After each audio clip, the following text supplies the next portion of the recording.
All right, bro. Let's talk about Wemby, because there were a lot of talks about Wemby going into the season. One of the most hyped up prospects I've ever seen. What he should be as a rookie, what his expectations are. And he's had a very interesting rookie season that has stirred up even more conversations. And our friend of the show, I don't even know if he knows me, Jimmy High Roller, made this video. Victor Wembanyama is way better than what we thought he would be. So let's go ahead and watch him, man. Shout out to Jimmy.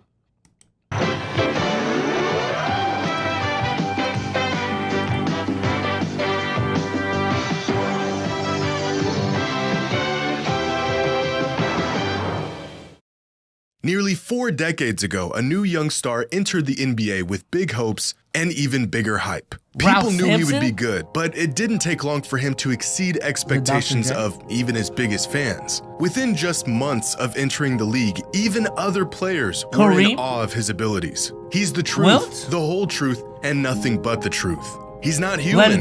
We double-teamed him every time he touched the ball, and he still gets 35. The kid was a revolution for the league at the time, like nothing they had ever seen before. But this rookie knew that his NBA career was just getting started, and despite clearly being one of the best players in the entire league, he remained humble. I'm trying to play my natural game, and I think I'm establishing myself, gaining the respect of the players. This was back in 1985, and at the time, the kid went by the name Mike. But today, we know him as Michael Jordan. And it's safe to say all the admiration he received, even at the genesis of his career, was no exaggeration. But is this the type of season a rookie must have to eventually become one of the greatest players of all time? What is the threshold, or the signs we are looking for to truly know if a young talent will blossom into a generational superstar? Because right now— Side note, they're really trying to push his aunt as the next Jordan thing, bro. Like with his play style. Side note, I'm glad people like understand what playing like Mike is, because this is a complete side tangent. There's always been this notion that Kobe is the closest thing we've ever seen to Mike, but I think it's like, if you really look at first couple years Michael Jordan, Kobe in his prime did not play like that. You know what I'm saying? I think prime Kobe played closer to like 96 to 98 Mike, but first couple of the years, first couple years in the league, Michael Jordan, hell, even entering his prime, and shout out to Mustard because he even made this argument, like, D Wade is honestly closer to that, and like what we've seen from Ant is closer to that Michael Jordan in terms of play style, not expectations, statistics, and all of that. But now, there is a rookie in the NBA who may just be on that path. And if history tells us anything, if what we've seen for decades still remains true, Victor Wembanyama is that next generational superstar. He's an unbelievable talent. Big Vic! He's probably one of the best prospects to enter the NBA. The biggest Vic! Type of player, and he's going to keep getting better each and every year. Yeah, he changes the game. Just try to make it difficult, try to jump. He's too tall. He's way too tall. Just trying to figure out what he is because we've never seen him before. About halfway through Victor Wembanyama's rookie season, and he's been really good. All the hype we built up for the last 2 years was, for the first time in a long time, warranted. But how good has Wemby actually been? Put the media machine to the side, the absurd highlights, the crazy flashes of superhuman feats, and how good of a rookie season is Wembanyama actually having? Well, it's interesting because me and Sage did a video recently on BSOLZ and Sage, plug, grading the greatest rookie seasons of all time. Specifically, I think Rookie of the Year winners. So if you didn't win Rookie of the Year, you weren't in that conversation. I ain't gonna lie, man. Wemby's rookie season stacks up. It stacks up to some of the greatest rookie seasons of all time. Now, I don't think it's Shaq level. I don't think it's Kareem level.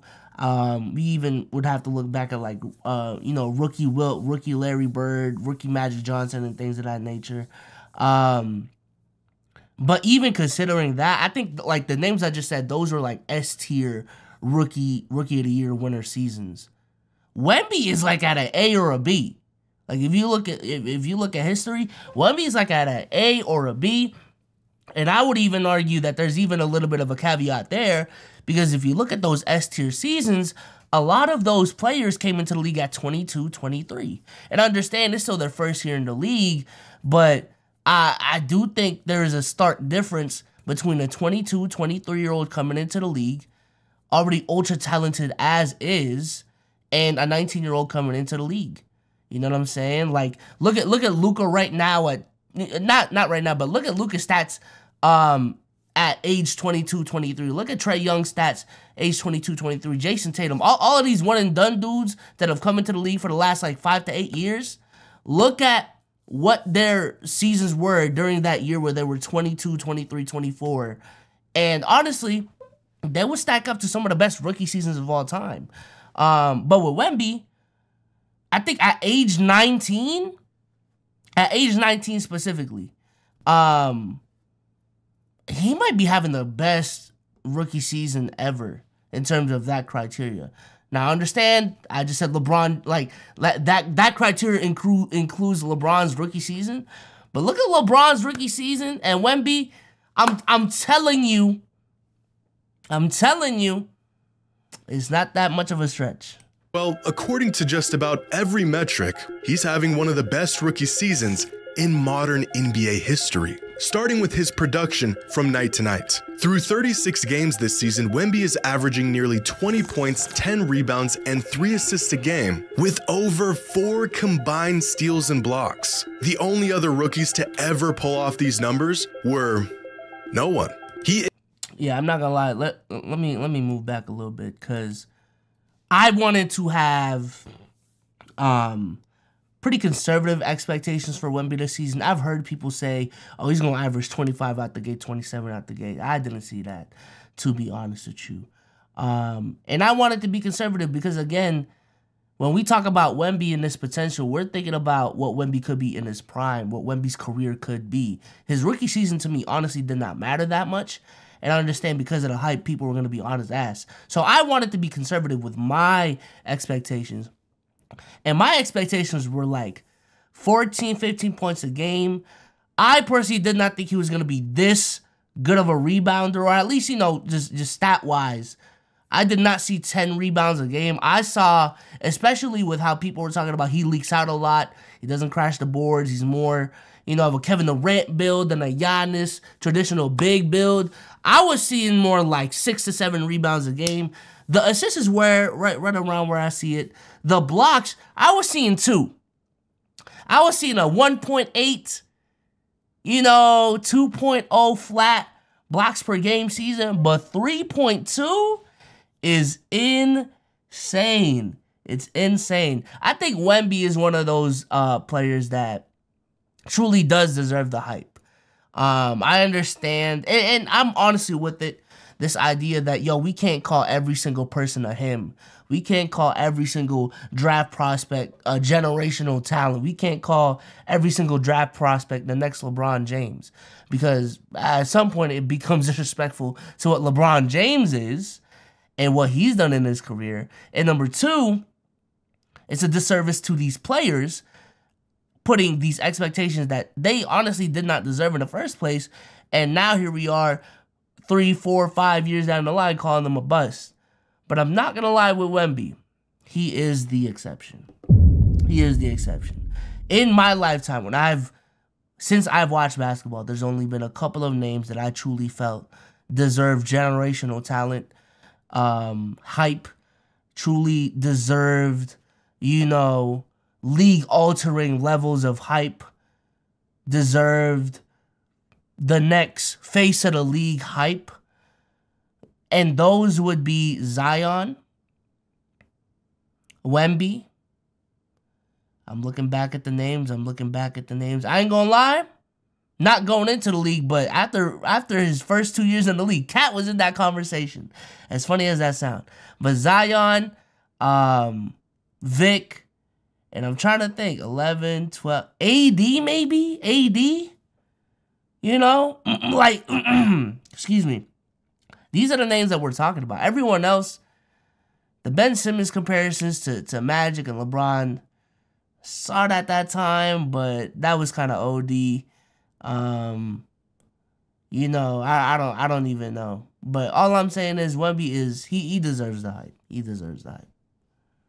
to ever pull off these numbers were no one.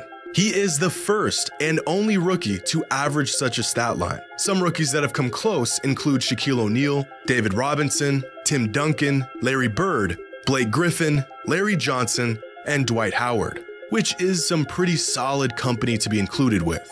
But Wemby is only playing 28 minutes a game this season, far less than any of these other players were in their rookie season. If we convert these stat lines to per 36, then you can really see just how productive and potent Wemby has been to start his NBA career. In fact, if we take a look at estimated plus minus, arguably the best all-in-one statistic available to the public today, here are some notable stars of the NBA and their EPM in their rookie season. At the bottom, you have players who got up to a slow start, like Jimmy Darius Garland, Jaylen Brown, and then there's Wemby. Keep in mind, realistically, any rookie who can muster up a positive EPM at all is actually having a stellar season, with the average EPM league-wide being negative 1.0. Cade, LaMelo, and Halliburton all had similarly impactful rookie years, but you'll have to keep climbing to find some of the best rookies over the past decade. Here's Karl Anthony Towns, Luka, Ben Simmons, but the three rookie seasons that stand far above the rest are Victor Wembanyama, Chet Holmgren, and Nikola Jokic. But here's the thing, Jokic, Holmgren, and Simmons were all not true rookies. They didn't log any NBA minutes in the season following their draft. Now, if we limit this list to true rookies, then Victor has a clear gap on even the league's brightest stars over the last 11 years. Which brings up a point that I think has been overlooked throughout Wemby's development this season. The kid just turned 20. Most of his numbers this year were put up while he was just 8. He's a 04 baby? I'm not gonna lie, I'm getting to that age where when I look at these NBA drafts, I just think to myself, damn. Damn, I failed. To put into perspective, me and my sister have an 8-year age gap. He is literally just as close to my sister's age than he is to my age, bro. That's so crazy. That's so crazy, chat. What the fuck? Teenager. So take a wild guess at how many teenagers throughout the history of the NBA have averaged 15 points per game. Let's not even consider any other metrics. 15 points a night. That's it. The number is probably lower than you think, because there have been just 13 teenagers in NBA history who have averaged 15 points per game or more. Among these 13 players are some of the greatest ever: Durant, Kobe, LeBron, Kyrie, and some future greats like Luka, Anthony Edwards, and LaMelo Ball. Look at Zion, man. What if we add some more stipulations here? What about shooting efficiency? If we only include players who shot at least 55% true shooting while averaging 15 points or more in their rookie season, then this list narrows all the way down to just Kyrie, Zion, and Wemby. But Kyrie and Zion are known for their scoring. That's their bread and butter. Victor is this potent and efficient as a scorer, and it's not nearly where he's most valuable. Defensively, Wembanyama has been a superstar this season. At 7'4", Victor's interior defense is so overwhelming that his presence alone is enough to keep teams out of the paint. He snatches lobs out of— Bro, I swear to God, I watched one of the early games of the season, and they were literally just going to the side where Wemby wasn't at. Like, if Wemby was on the left block, their offense would revolve on the right side of the court. That's defensive gravity. Like, that shit, oh my God. Vice versa, if he was on, like, right here by the free throw line, they would focus their offense on, like, the right corner. Like, it was like reverse whoever offense. Like, shit was crazy. Of the air that have no business even being contested. He has players kicking out layup opportunities that would otherwise be an easy 2 points. And almost like a free safety, he has a natural instinct for help defense that allows him to close 10, 15-foot gaps in a split second. On this play, Wemby's teammate gets beat towards the baseline, and almost instantaneously, Victor reacts, beats both guards to the paint, and cuts off the offense, preventing an easy layup, blowing up this entire possession. Here's another play against the Clippers where Wemby is playing perimeter defense, which is already an anomaly for a player of this size to begin with. Kawhi gets a step on him coming off the screen, but Victor manages to recover. Kawhi has nowhere to go, so he kicks it out. Once again, Wemby almost gets a piece of the ball, and in about a half a second, he has effectively closed out on Westbrook on the other side of the court. Westbrook thinks he has him beat, but Wemby recovers and ends this possession with a blocked shot. Victor Wembanyama is the only human being on this planet who could pull off this defensive sequence. So far this season, Wemby is averaging 4.23 stocks per game. That's steals and blocks combined. Now, why would I use such a precise number, you ask? Well, because it is the second most amount of stocks per game from any player over the last 15 NBA seasons. Oh my God. And he has managed to pull this off as a 19-year-old in his rookie season on just 28 minutes a game. I think that's the biggest thing that, like, not scares me but excites me, if anything, about Wemby is, again, it's important to put it into perspective. Despite all of these criticisms to his game, efficiency, whatever the fuck, comparisons to Chet, bro was 19 and this is rookie season. Coming out the gate being 20-10-3 is crazy. You know what I'm saying? We've seen rookies take that sophomore year leap. Even if they slack off their second year, because I think John Morant was one of those dudes. That third year, fourth year leap. If this is his floor, knock on wood for injuries, because, hey, listen, I was saying the same things about Zion, bro. If this is his floor, imagine what him at 23, 24 is going to be. Imagine what him in his prime is going to be, right? Given that he has the right opportunities, no injuries, and things of that sort. But if 20-10-3 is his base, 23-24, we might be looking at 27-12-3 still. That's insane, right? And it might be even more extreme than that. Who's to say he might not average 14 rebounds a game? Who's to say... He might not even have to. He can stay at that 27-10-3 mark, but that 42% from the field turns into 50 all of a sudden. That I think he's shooting 29% from 3, turns into 37 all of a sudden. You know? And free throws go up to 80. That's a scary dude. I think legitimately right now, if that dude existed, that's a borderline top 5 player in the league. For real. The only thing that would be holding a player like that back would be like winning conversations, clutch, like intent. Like we would have to nitpick, but that's what Wemby could be 3-4 years from now. That's at 23. Now imagine we could be at 28, 29. You know, we might be looking at 33, 13, and 3.5, like for a season. I could see those numbers. But, damn. This guy's good, Chad. This guy's good. For some more context, here's Victor's rookie stocks compared to every other player in the league this season. Yeah. You could make a legitimate argument that as a rookie, Wemby already has the most impactful interior defense in the league. But let's take this one step further. Here are the top 100 rookie stock seasons over the last 15 years. And of course, no one comes even close.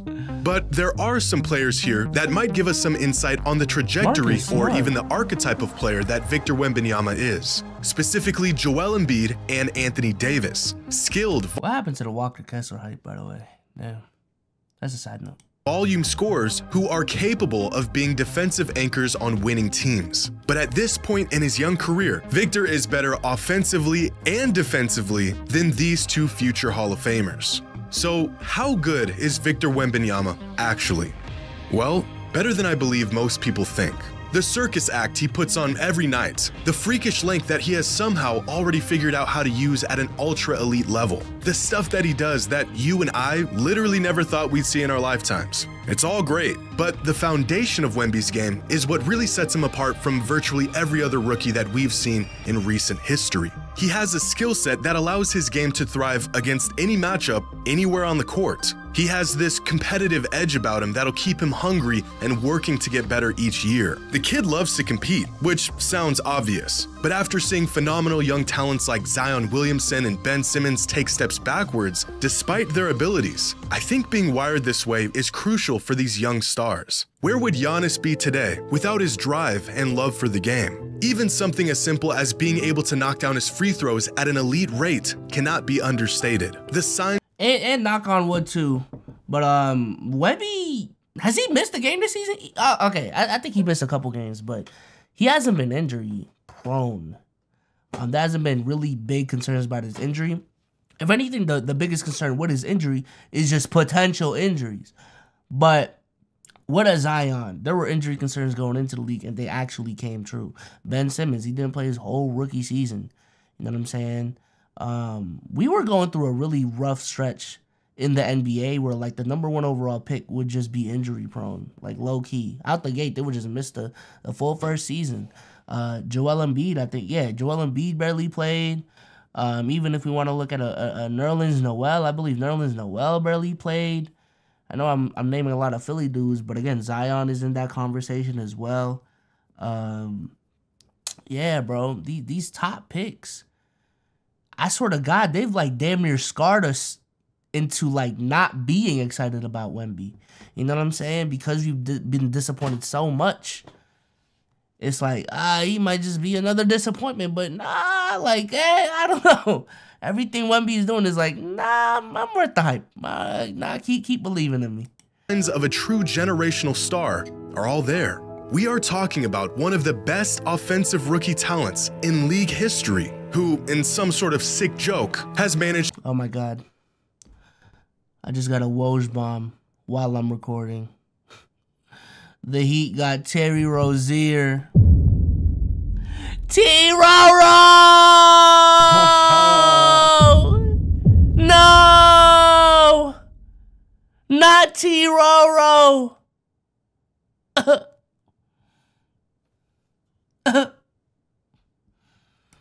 to also be arguably the best defensive rookie ever. So based on what we've seen, which has admittedly been a small sample size, Wemby is checking off all the boxes to be the next great NBA talent. Not just a star, or even a superstar, but a transcendent, face of the NBA kind of talent. If a young player produces like the greats did, and he is improving like the greats did, and he is showing signs and flashes of being great, then he probably is. Because after taking a deeper look into his rookie season so far, barring some catastrophic injury, it would essentially be impossible to be this good this early in your career and not progress into a generational talent. So how good is Victor Wembanyama actually? Better than we thought he would be. I don't know about better than we thought he'd be. Because again, his expectations were pretty high going into the league. But yeah, I'm very excited for Wemby, dog. Especially because he's in the other conference. I'm very excited for Wemby, man. For real, I would love to see him paired with an actual point guard. Which, low-key, they already do. They just want to bullshit with the Jeremy Sochan minutes, for real. Because they're trying to tank and get another high draft pick this upcoming draft. Because, you know, the rebuild isn't done. But, boy, I swear to God, man. Pair him with Trae Young. I think, let me look at Trae's age. Let me look at Trae's age. Because Trae's still on the young side of things. Trae is 25. Trae's 25, Wemby's 19. Let me look at another thing. Scottie Pippen. I know this is a crazy reach. 58 Jordan. 58, 60. Okay, there's like a 3-year gap. All right, no more. I was about to say, I don't think the age gap between and the timeline difference between Trae Young and Victor Wembanyama is too big for this duo not to make sense. You know what I'm saying? Shout out to Dama for bringing it up, but like, it's kind of like how the Timberwolves have been able to make Cat and Anthony Edwards work with that age gap. Like, I'm looking at it right now. if Trey once Trey is 30, which he still should be a really good player by the age of 30, Wemby's gonna be 24 by then. Wemby should already be pulling up all NBA numbers. Trey is gonna have Trey should still be an all NBA caliber player by then, if not an all-star. So, you know, we're gonna get a couple good years of really good basketball just with the pairing of how they are right now. And then by the time the timelines really line up, they might be in position to win. And despite all my criticism of Trae Young and how I feel like you can't win with Trae as a 1, in this situation, Trae would not be a 1. You know, he would be the Jamal Murray to Victor Wembanyama's Jokic. He would be, I don't know, the Jaylen Brown to his Jason Tatum. You know, like something like that. But yeah, shout out to Jimmy for the video. I'm very excited. And yeah, man, I'm out. Peace.